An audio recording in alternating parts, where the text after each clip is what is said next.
Hey student, again most welcome all of you in Med Mind Ved Academy channel. So all student today हम लोग यहाँ पे discuss करेंगे UP JNM entrance exam 2025 से related important जो है science महामैराथन questions को डिस्कस करेंगे। तो साइंस के महामैराथन क्लास को यहाँ पे डिस्कस करेंगे। सो क्वेश्चन यहाँ पे पूछा गया है, किसी ठोस पदार्थ के दरों में परिवर्तित हुए बिना, मतलब कि वह जो है लिक्विड में नहीं जा रहा है, सीधे गैसीय अवस्था में परिवर्तित हो जाने की प्रक्रिया निम्नलिखित में से क्या कहलाती है। सो पहला ऑप्शन दिया गया है वाष्पीकरण, सेकेंड है विसरण, थर्ड ऑप्शन है ऊर्ध्वपातन एंड लास्ट ऑप्शन है इनमें से कोई नहीं। सो इसे जो है ऊर्ध्वपातन कहा जाता है, सब्लिमेशन ऑप्शन यहाँ पे सी वाला करेक्ट ऑप्शन रहेगा। अगला प्रश्न है, निम्नलिखित में से किसको शुष्क बर्फ ड्राई आइस कहते हैं। ठोस कार्बन डाइऑक्साइड। सो पहला ही ऑप्शन यहाँ पे करेक्ट ऑप्शन हो जाएगा, ठोस कार्बन डाइऑक्साइड को, सॉलिड CO2 को ही ड्राई आइस कहा जाता है। अगला प्रश्न है, जब कमरे में किसी छोटे छिद्र से प्रकाश की किरण आती है तो कमरे की धूल और कार्बन कणों द्वारा फैला दी जाती है, जिससे किरण का मार्ग दिखाई देता है। यह घटना निम्नलिखित में से किसका उदाहरण है। तो जैसे कि मान लीजिए कमरा है, यहाँ पे कोई छिद्र है, यहाँ से जब लाइट आता है तो ऐसे फैलता है, उसमें देखो छोटे छोटे धूल के कण क्या होते हैं, मोशन में होते हैं। तो इस प्रक्रिया को यहाँ पे पूछा कि यह घटना किस का उदाहरण है। सो फर्स्ट ऑप्शन है टिंडल प्रभाव, सेकेंड है प्रकाश विद्युत प्रभाव, थर्ड ऑप्शन है प्रकाश का विकिरण एंड लास्ट ऑप्शन है इनमें से कोई नहीं। सो करेक्ट ऑप्शन हो जाएगा ऑप्शन नंबर यहाँ पे ए वाला, टिंडल प्रभाव। इसे टिंडल इफेक्ट कहा जाता है।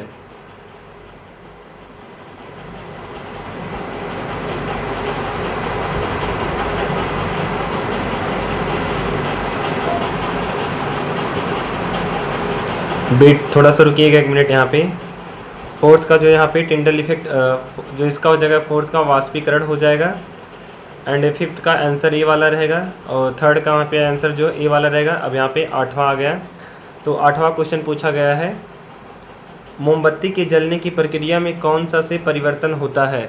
सो मोमबत्ती जब जलता है तो कौन सा परिवर्तन होता है, तो उसमें जो है भौतिक और रासायनिक दोनों परिवर्तन होते हैं, इसलिए ऑप्शन सी वाला करेक्ट ऑप्शन है, ए तथा बी दोनों। अगला प्रश्न है, निम्नलिखित में से कौन परमाणु सिद्धांत के प्रस्तुतकर्ता के रूप में जाना जाता है। सो जॉन डाल्टन नामक साइंटिस्ट जो थे, इन्होंने जो है परमाणु सिद्धांत दिया था। ऑप्शन बी वाला करेक्ट ऑप्शन है। अगला प्रश्न है, निम्नलिखित में से किसमें न्यूट्रॉन अनुपस्थित होता है। सो न्यूट्रॉन जो होता है वह हाइड्रोजन में अनुपस्थित होता है, ऑप्शन बी वाला करेक्ट ऑप्शन रहेगा। अगला प्रश्न है, दो परमाणुओं को समस्थानिक कहा जाता है यदि, मतलब कि दो परमाणु हैं जिन्हें समस्थानिक कहा जाता है, कब कहा जाता है। सो पहला ऑप्शन यहाँ पे दिया, यदि उनकी परमाणु संख्या समान परंतु द्रव्यमान संख्या भिन्न हो। जब उनकी परमाणु संख्या क्या होती है, एटॉमिक नंबर सेम होता है और एटॉमिक मास डिफरेंट होता है, तब उन्हें जो है समस्थानिक आइसोटॉप कहा जाता है। अगला प्रश्न है, कोशिका में उपस्थित प्लाज्मा झिल्ली निम्नलिखित में से किनसे निर्मित होती है। प्रोटीन, वसा एंड थर्ड ऑप्शन है लिपिड, लास्ट ऑप्शन है ए तथा सी दोनों। सो करेक्ट ऑप्शन हो जाएगा जो यहाँ पे पूछा है कि कोशिका में उपस्थित प्लाज्मा झिल्ली किससे निर्मित होती है, तो यह जो है प्रोटीन और जो है लिपिड दोनों से निर्मित होता है, इसलिए ऑप्शन ए और सी वाला करेक्ट ऑप्शन होगा, डी वाला, ए तथा सी दोनों। अगला प्रश्न है, पादप में उपस्थित कोशिका भित्ति निम्नलिखित में से किनसे निर्मित होती है। प्रोटीन, कार्बोहाइड्रेट, सेलुलोज, बी तथा सी दोनों। सो करेक्ट ऑप्शन हो जाएगा ऑप्शन नंबर यहाँ पे सी वाला, सेलुलोज से निर्मित होता है, प्लांट सेल सेलुलोज से बना होता है। अगला प्रश्न है, एंडोसाइटोसिस का संबंध निम्नलिखित में से किससे है। तो एंडोसाइटोसिस जो है वह यह किसी कोशिका के बाह्य पर्यावरण से अपना भोजन तथा अन्य पदार्थ ग्रहण करने की प्रक्रिया है, जो कि किस में पाया जाता है, अमीबा में प्रेजेंट होता है, अमीबा में। अगला प्रश्न है, राजधानियों के संदर्भ में निम्नलिखित में से कौन सा कथन सही है। तो जो वैक्यूल्स हैं उनसे रिलेटेड यहाँ पे पहला वाला स्टेटमेंट सही है। जो वैक्यूल्स होता है वह जंतु कोशिकाओं में छोटी जबकि पादप कोशिकाओं में बहुत बड़ी होती है, ऑप्शन ए वाला करेक्ट ऑप्शन है। अगला प्रश्न है, पौधों के तनों की परिधि में वृद्धि निम्नलिखित में से किसके कारण होती है। एपिकल मेरिस्टेम, सेकेंड है लैटरल मेरिस्टेम अथवा कैम्बियम, थर्ड ऑप्शन है intercalary meristem and last option है इनमें से कोई नहीं। सो पौधों के तने में जो वृद्धि होती है वह जो है पार्श्व विभज्योतक और कैम्बियम के कारण होता है, ऑप्शन बी वाला करेक्ट ऑप्शन, लैटरल मेरिस्टेम। अगला प्रश्न है, प्रकाश विद्युत प्रभाव की खोज किसने किया था। हेनरिच रुडोल्फ हर्ट ने, अल्बर्ट आइंस्टीन ने। सो ऑप्शन बी वाला करेक्ट ऑप्शन रहेगा, अल्बर्ट आइंस्टीन नामक साइंटिस्ट ने किया था। अगला प्रश्न है, पृथ्वी पर कर्क रेखा और मकर रेखा के बीच के क्षेत्र में एक गर्मी और नमी वाला भाग है। निम्नलिखित कथनों में से कौन सा इस भाग की सबसे सही व्याख्या करता है? सो यहाँ पे जो सेकंड का करेक्ट ऑप्शन हो जाएगा वह हो जाएगा ए वाला हो जाएगा। यहाँ पौधों और जंतुओं में अत्यधिक विविधता पाई जाती है। अगला प्रश्न, निम्नलिखित में से कौन जैव विकास की अवधारणा से संबंधित है? Ernest Haeckel, Charles Darwin, Robert Whittaker, Karl Bose. So correct option रहेगा जो जैव विकास का थ्योरी दिया था वह चार्ल्स डार्विन ने दिया था। अगला प्रश्न है, अमीबा और प्रोटोजोआ निम्नलिखित में से किस जगत के अंतर्गत आते हैं? Protista, Monera. थर्ड ऑप्शन है प्लांटी, लास्ट ऑप्शन है इनमें से कोई नहीं। सो अमीबा और प्रोटोजोआ जो है वह प्रोटिस्टा जगत के अंतर्गत आते हैं। यहाँ पे 6 का जो है ए वाला ऑप्शन करेक्ट ऑप्शन रहेगा।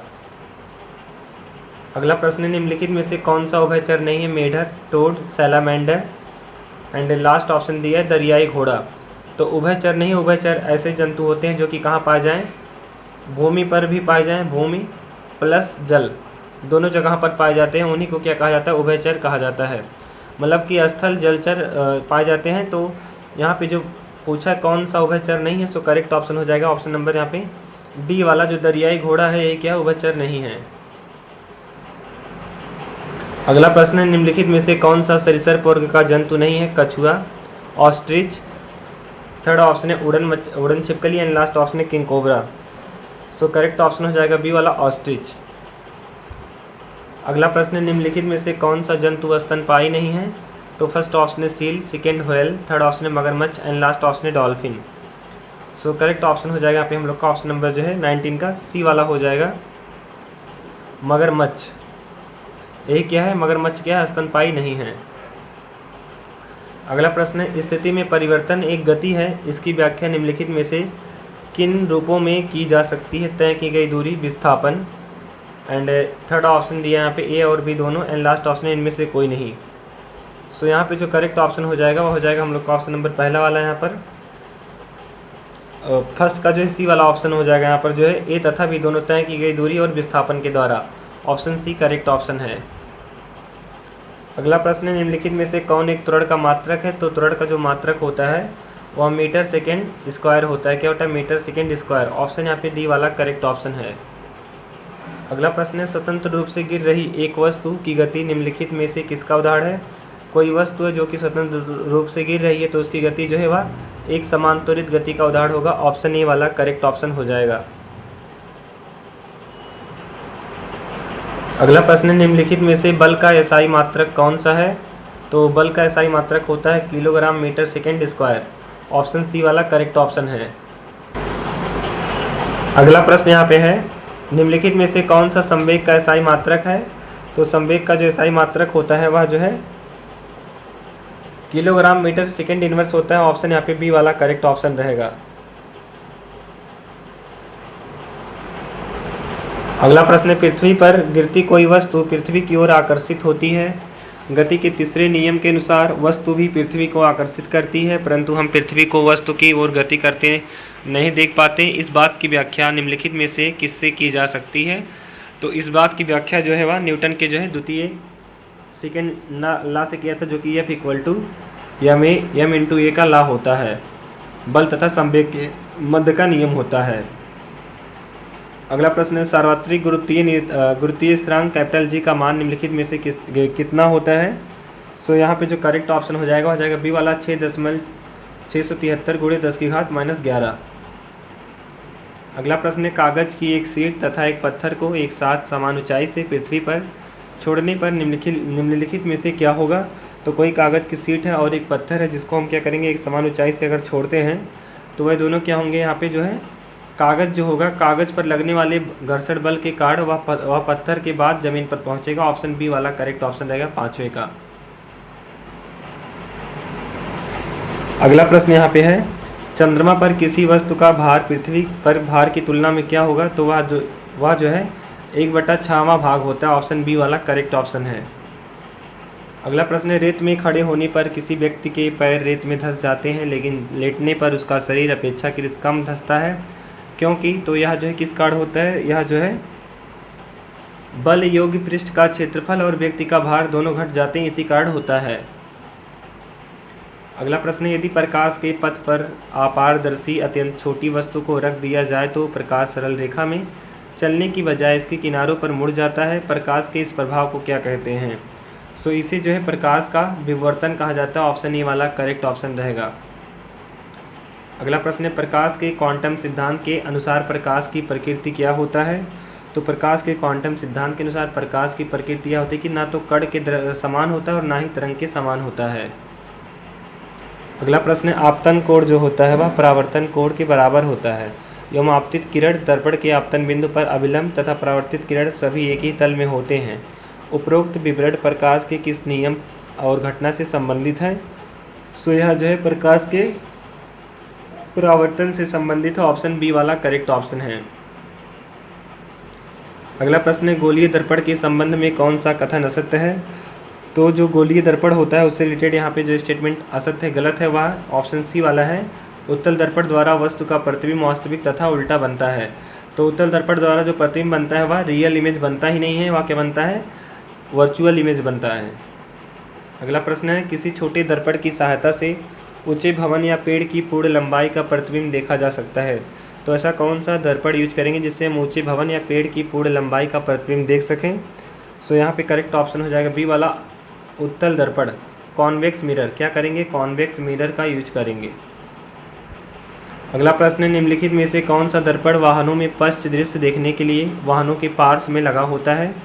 सो यहाँ पे करेक्ट ऑप्शन हो जाएगा ए वाला उत्तल दर्पण लगा होता है। जैसे कि आप लोगों ने देखा होगा बाइक का मान लो हैंडल है, यहाँ पे शीशा लगा है, तो ये जो शीशा लगा है यही क्या होता है? उत्तल दर्पण होता है। अगला प्रश्न है, किस माध्यम में प्रकाश की चाल सर्वाधिक होती है? तो प्रकाश की चाल जो है वह निर्वात में सर्वाधिक होता है। ऑप्शन बी वाला करेक्ट ऑप्शन है। अगला प्रश्न है, किस दर्पण से आप चाहे कितनी ही दूरी पर खड़े हो आपका प्रतिबिंब सदैव सीधा प्रतीत होता है? सो यहाँ पर जो दर्पण रहेगा वह समतल तथा उत्तल दोनों होंगे। ऑप्शन डी वाला करेक्ट ऑप्शन है। अगला प्रश्न है, लेंस की क्षमता मापी जाती है, तो लेंस की क्षमता को डायोप्टर में मापा जाता है। ऑप्शन ए वाला करेक्ट ऑप्शन है, डायोप्टर। अगला प्रश्न है, मानव नेत्र के किस भाग में किसी वस्तु का प्रतिबिंब बनता है? तो मानव नेत्र के जो बोला कि किस भाग में प्रतिबिंब बनता है, तो वह जो है रेटिना दृष्टि पटल पर बनता है। ऑप्शन बी वाला करेक्ट ऑप्शन रहेगा, रेटिना पर बनता है। अगला प्रश्न है, कभी कभी अधिक आयु के किसी व्यक्ति के नेत्र का क्रिस्टलीय लेंस दुधिये तथा धुंधला हो जाता है, जिसके कारण नेत्र की दृष्टि में कमी या पूर्ण रूप से दृष्टि क्षय हो जाती है। यह व्यक्ति पीड़ित है किससे? तो ऐसा पर्सन जो है वह मोतियाबिंद से पीड़ित होगा। ऑप्शन सी वाला करेक्ट ऑप्शन रहेगा, मोतियाबिंद से। अगला प्रश्न है, निकट दृष्टि दोष दूर करने के लिए निम्नलिखित में से कौन सा लेंस उपयोग होगा? तो हमने आपको बताया था ट्रिक में, जो कोई भी पूरा क्लास किया होगा चैनल पर उसको पता होगा। अनिल बताया था। तो अवतल लेंस का उपयोग हम निकट दृष्टि दोष में करेंगे और उत्तल लेंस का उपयोग हम दूर दृष्टि दोष में करते हैं। अगला प्रश्न है, पश्चमाभी पेशियाँ सिलेरी मसल्स के धीरे धीरे दुर्बल होने तथा क्रिस्टलीय लेंस के लचीलेपन में कमी आने के कारण कौन सा दृष्टि दोष उत्पन्न होता है? सो करेक्ट ऑप्शन रहेगा यहाँ पे बी वाला, जरा दूर दृष्टिता उत्पन्न होता है। ऑप्शन बी वाला करेक्ट ऑप्शन है। नेत्रदान के दौरान आँख के किस भाग का उपयोग प्रत्यारोपण के लिए, ट्रांसप्लांटेशन के लिए किया जाता है? सो कॉर्निया का किया जाता है, क्योंकि कॉर्निया का जो है ब्लड सर्कुलेशन सिस्टम से कोई संबंध नहीं होता और यह क्या होता है? सफल होता है जब ट्रांसप्लांट किया जाता है। अगला प्रश्न है, प्रकाश यदि किसी प्रिज्म से होकर गुजरता है तो कौन सा रंग सबसे अधिक विक्षेपित मुड़ता है या फिर विक्षेपित होता है? सो करेक्ट ऑप्शन हो जाएगा ए वाला, बैगनी रंग, वायलेट कलर, वायलेट। यहाँ पे ई है सिर्फ, वायलेट। अगला प्रश्न है, तारों का टिमटिमाना प्रकाश की किस घटना के कारण होता है? तो तारे जो टिमटिमाते हैं स्टार्स वह जो प्रकाश के अपवर्तन के कारण होता है। ऑप्शन बी वाला करेक्ट ऑप्शन है। अगला प्रश्न है, वास्तविक सूर्यास्त तथा आभासी सूर्यास्त के बीच लगभग कितने समय का अंतर होता है? तो 2 मिनट का अंतर होता है। ऑप्शन सी वाला करेक्ट ऑप्शन रहेगा, 2 मिनट। अगला प्रश्न है, अत्यधिक ऊंचाई पर उड़ते हुए यात्री को आकाश किस रंग का दिखाई देता है? तो जब कोई पैसेंजर अधिक ऊंचाई पर उड़ता है तो उसे आकाश का रंग जो है काला दिखाई देता है। ऑप्शन बी वाला करेक्ट ऑप्शन है। अगला प्रश्न है, यहाँ पे कथन दिया और काट दिया, तो खतरे का सिग्नल लाल रंग का बनाया जाता है। कारण क्या है? लाल रंग का प्रकीर्णन सबसे कम होता है। सो 15 का करेक्ट ऑप्शन हो जाएगा ये वाला। यहाँ पे कथन और कारण दोनों ही क्या सही है? सही है। और कारण जो है कथन की सही व्याख्या कर रहा है, तो यहाँ पे दोनों स्टेटमेंट सही है। ऑप्शन ए वाला करेक्ट ऑप्शन है। अगला प्रश्न है विद्युत धारा की दिशा क्या होती है? तो विद्युत धारा की दिशा जो होती है वह परिपथ में इलेक्ट्रॉनों के प्रवाह की दिशा के क्या होता है? विपरीत होता है। ऑप्शन ए वाला करेक्ट ऑप्शन है। अगला प्रश्न है बैटरी अथवा सेल से विद्युत ऊर्जा प्राप्त करने में किस ऊर्जा को विद्युत ऊर्जा में परिवर्तित किया जाता है? सो बैटरी अथवा सेल से बोल रहा है, तो यहाँ पे ऑप्शन जो करेक्ट हो जाएगा सी वाला रासायनिक ऊर्जा, क्योंकि बैटरी और सेल में क्या होगा? केमिकल्स भरे होते हैं, रसायन मटेरियल भरे होते हैं, तो ऑप्शन सी वाला करेक्ट ऑप्शन रासायनिक ऊर्जा। अगला प्रश्न है समान ताप पर एक विद्युत परिपथ में धातु के तार के दो सिरों के बीच विभवांतर उसमें प्रवाहित होने वाली विद्युत धारा के समानुपाती होता है। उपरोक्त कथन विद्युत धारा के किस नियम से संबंधित है? फैराडे का नियम, चार्ल्स का नियम, ओम का नियम, फ्लेमिंग का नियम। सो यहाँ पे जो करेक्ट ऑप्शन हो जाएगा हम लोग का ऑप्शन नंबर जो है सी वाला। यहाँ जो है ओम का लॉ है। ओम का लॉ क्या होता है? V=IR फॉर्मूला होता है। अगला प्रश्न है यदि प्रतिरोध को दोगुना कर दिया जाए तो विद्युत धारा पर क्या प्रभाव पड़ेगा?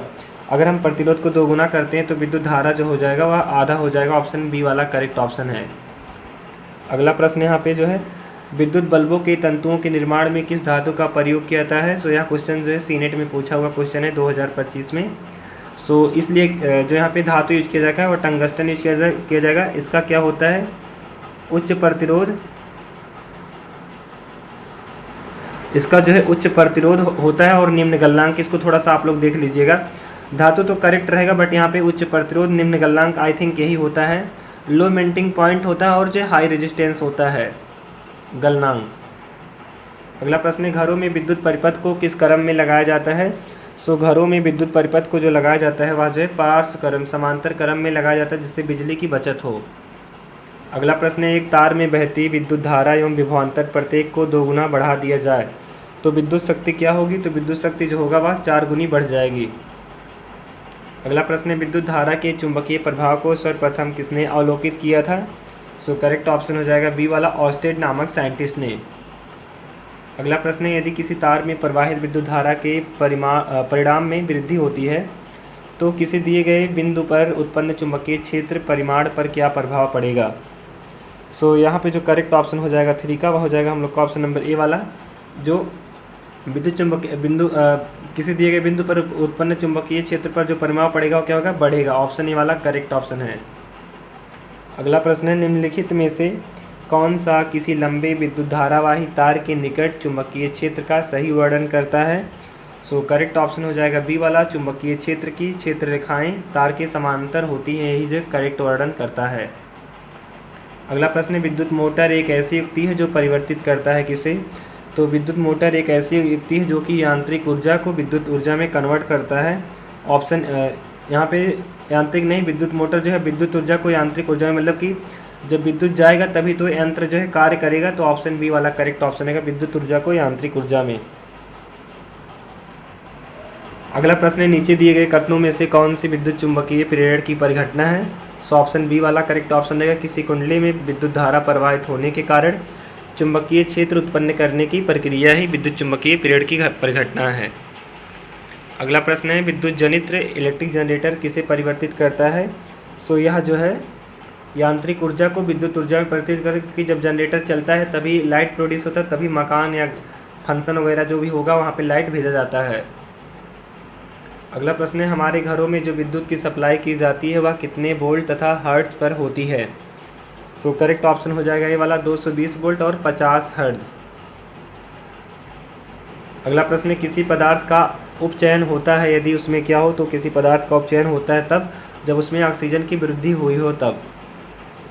अगला प्रश्न है श्वसन निम्नलिखित में से कैसी अपक्रिया है? तो श्वसन जो है वह एक ऊष्माक्षेपी अपक्रिया है, एक एक्सोथर्मिक रिएक्शन है। अगला प्रश्न है लिटमस विलयन जब ना तो अम्लीय होता है ना तो क्षारीय होता है तब वह किस रंग का होता है? सो करेक्ट ऑप्शन हो जाएगा ये वाला बैगनी रंग का होता है। अगला प्रश्न है निम्नलिखित में से कौन सा तत्व सभी अम्लों में निश्चित रूप से उपस्थित होता है? तो सभी अम्लों में सभी को पता होगा, जैसे कि HCl हो गया, H2SO4 हो गया और जो हो गए, तो इन सभी में क्या देखो हाइड्रोजन होता है। ऑप्शन ये वाला करेक्ट ऑप्शन रहेगा। अगला प्रश्न है कपड़ों पर लगे हल्दी के दाग पर जब क्षारीय प्रकृति वाला साबुन रगड़ते हैं तब उस धब्बे का रंग भूरा लाल हो जाता है। ऐसा इसलिए होता है क्योंकि हल्दी एक प्राकृतिक सूचक होता है, नेचुरल इंडिकेटर होता है इसी कारण। अगला प्रश्न है, नेटल पौधे के पत्तों को छूने पर डंक जैसा दर्द होता है, यह दर्द किस अम्ल के स्राव से होता है? सो करेक्ट ऑप्शन रहेगा ऑप्शन नंबर बी वाला, मेथेनोइक अम्ल, जिसे HCOOH फार्मिक अम्ल भी कहा जाता है। अगला प्रश्न है, मधुमक्खी के डंक मारने पर निम्नलिखित में से किस पदार्थ के उपयोग से आराम मिलता है? सो करेक्ट ऑप्शन रहेगा बेकिंग सोडा। जब मधुमक्खी डंक मारे तो उस पर बेकिंग सोडा का यूज करना चाहिए। किस गैस के कारण पावरोटी या केक फूलकर जो है मुलायम और स्पंजी हो जाते हैं? तो किस गैस के कारण होते हैं ये बताना है। सो करेक्ट ऑप्शन रहेगा यहाँ पे हम लोग का डी वाला, CO2 गैस के कारण होते हैं। किसके? CO2 गैस के प्रोडक्शन के कारण। अगला प्रश्न है, निम्नलिखित में से किसका उपयोग सोडा अम्ल अग्निशामक के रूप में किया जाता है? सो करेक्ट ऑप्शन रहेगा यहाँ पे सी वाला, बेकिंग सोडा का उपयोग। अगला प्रश्न है, जिप्सम को कितने केल्विन तापमान पर गर्म करने पर यह जल के अणुओं को त्याग कर प्लास्टर ऑफ पेरिस बन जाता है? करेक्ट ऑप्शन है यहाँ पे बी वाला, 373 केल्विन। अगला प्रश्न है, निम्नलिखित में से कौन सी धातु सामान्य वातावरण में द्रवावस्था में पाई जाती है? सो करेक्ट ऑप्शन रहेगा यहाँ पे बी वाला, ब्रोमीन जो है क्या है, एक प्रकार का नॉन मेटल है जो कि सामान्य वातावरण में क्या पाया जाता है, लिक्विड के फॉर्म में पाया जाता है। अगला प्रश्न है, एनोडीकरण के संदर्भ में निम्नलिखित में से कौन सा कथन सही है? सो स्टेटमेंट यहाँ पे डी सही है। एनोडीकरण में क्या कहता है, एल्युमिनियम धातु पर मोटी ऑक्साइड की परत बनाने की प्रक्रिया ही एनोडीकरण कहलाता है। अगला प्रश्न है, सामान्यतः धातुएं अम्ल से क्रिया करके हाइड्रोजन गैस उत्सर्जित करती हैं, परंतु जब धातु नाइट्रिक अम्ल के साथ क्रिया करता है तो ऐसा नहीं होता है, क्योंकि? ऐसा इसलिए नहीं होता है क्योंकि नाइट्रिक अम्ल एक प्रबल ऑक्सीकारक है, स्ट्रॉन्ग ऑक्सीडाइजिंग एजेंट है, इसी कारण। अगला प्रश्न है, निम्नलिखित में से सर्वाधिक और न्यूनतम अपक्रियाशीलता वाला युग्म कौन सा है? सो करेक्ट ऑप्शन रहेगा यहाँ पे 10 का डी वाला, पोटेशियम का सबसे ज़्यादा होगा, गोल्ड का कम। अगला प्रश्न है, लोहे एवं इस्पात को जंग से बचाने के लिए उस पर निम्नलिखित में से किसकी परत चढ़ाई जाती है? तो जस्ता जिंक की परत जो है चढ़ाई जाता है। इस प्रक्रिया को जो है गैल्वेनाइजेशन कहा जाता है। क्या? गैल्वेनाइजेशन कहा जाता है, गैल्वेनाइजेशन या फिर गैल्वेनीकरण। अगला प्रश्न है, केवल कार्बन और हाइड्रोजन वाले कार्बन यौगिक निम्नलिखित में से क्या कहलाते हैं? सो करेक्ट ऑप्शन हो जाएगा, कार्बन और हाइड्रोजन बोला है तो हाइड्रोकार्बन कहलाएंगे। अगला प्रश्न है, इथेनॉल के संदर्भ में निम्नलिखित कथनों में से कौन सा सही नहीं है? सो स्टेटमेंट बी नहीं सही है यहाँ पर। यह केंद्रीय तंत्रिका तंत्र को सकारात्मक रूप से प्रभावित करता है और तंत्रिका तंत्र को अधिक मजबूत बनाता है। अगला प्रश्न है, जल की कठोरता के लिए निम्नलिखित में से कौन सा से तत्व उत्तरदायी है? सो इसके लिए जो है कैल्शियम और मैग्नीशियम रिस्पॉन्सिबल होते हैं। अगला प्रश्न है, आधुनिक आवर्त सारणी के संदर्भ में निम्नलिखित कथनों में से कौन सा सही नहीं है? सो यहाँ पे स्टेटमेंट डी वाला नहीं सही है, बाकी पहला दूसरा तीसरा स्टेटमेंट सही है। जैसे कि एक ही समूह के सभी तत्वों के संयोजकता इलेक्ट्रॉनों की संख्या समान होती है। प्रत्येक आवर्त दर्शाता है कि एक नया कोष इलेक्ट्रॉनों से भरा गया है। एंड थर्ड ऑप्शन दिया है, आवर्त में बाईं से दाईं ओर जब जाते हैं तो परमाणु त्रिज्या घटती है और समूह में हम ऊपर से नीचे जब जाएंगे तो परमाणु का आकार बढ़ता है। सो यहाँ पे स्टेटमेंट डी वाला क्या है, यहाँ पे इस क्वेश्चन का सही आंसर रहेगा, धात्विक अभिलक्षण आवर्त में बढ़ता है तथा समूह में नीचे जाने पर घटता ही गलत है। निम्नलिखित में से कौन सा आहारनाल का सबसे लंबा भाग है? सो आहारनाल का जो सबसे लंबा भाग है वह जो है क्षुद्रांत्र होता है, ऑप्शन ए वाला करेक्ट ऑप्शन है। अगला प्रश्न है, क्षुद्रांत्र स्मॉल इंटेस्टाइन के संदर्भ में निम्नलिखित में से कौन सा कथन सही है? सो स्टेटमेंट सी वाला सही है। क्षुद्रांत्र जो है भोजन के पाचन के लिए पित्त रस और अग्नाशयिक रस दोनों अग्नाशय से प्राप्त करती है, ऑप्शन सी वाला करेक्ट ऑप्शन है। अगला प्रश्न है, अवायवीय श्वसन और वायवीय श्वसन दोनों ही प्रक्रमों में निम्नलिखित में से कौन सी प्रक्रिया समान है? सो करेक्ट ऑप्शन हो जाएगा बी वाला, ग्लूकोज जो एक 6 कार्बन वाला अणु है का 3 कार्बन वाले अणु पाइरुवेट में विखंडन होता है। अगला प्रश्न है, निम्नलिखित में से कौन कोशिका की अंतोरेशमी एंडोथर्मिक क्रियाओं के परिचालन के लिए ईंधन की तरह प्रयुक्त होता है? सो करेक्ट ऑप्शन रहेगा यहाँ पे ए वाला, कोशिका की बोला है तो मतलब कि बायोलॉजी में बात कर रहा है, सो एटीपी ही क्या करेगा, एनर्जी के लिए यूज किया जाता है, ऑप्शन ए वाला करेक्ट ऑप्शन है। अगला प्रश्न है, निम्नलिखित कथनों में से कौन सा सही नहीं है? सो स्टेटमेंट यहाँ पे ये वाला सही नहीं। सिराएं रुधिर को हृदय से शरीर के विभिन्न अंगों तक ले जाती हैं, गलत। इस जो धमनी होता है वह क्या करता है, रुधिर को हृदय से शरीर के विभिन्न भाग में ले जाता है, और सिराएं क्या करती हैं, विभिन्न अंगों से रुधिर को जो है हृदय में वापस लाती हैं। तो अपोजिट यहाँ पे लिखा गया है, इसको आपको ध्यान देना है, और आंसर ये वाला यहाँ पे सही है, ये वाला आंसर सही है। नेक्स्ट एंड लास्ट क्वेश्चन यहाँ पे जो है, आधुनिक मानव का उद्भव निम्नलिखित में से कहाँ हुआ था, यूरोप, अफ्रीका, भारत, उत्तर अमेरिका। सो आधुनिक मानव का जो उद्भव हुआ था वह जो है अफ्रीका में हुआ था। ऑप्शन बी वाला करेक्ट ऑप्शन रहेगा, Africa. So all of you dear student, thanks for watching this video. If you like this video then don't forget to subscribe my channel Med Mind Ved Academy। मिलते हैं next video में all of you dear student with next update and information के साथ।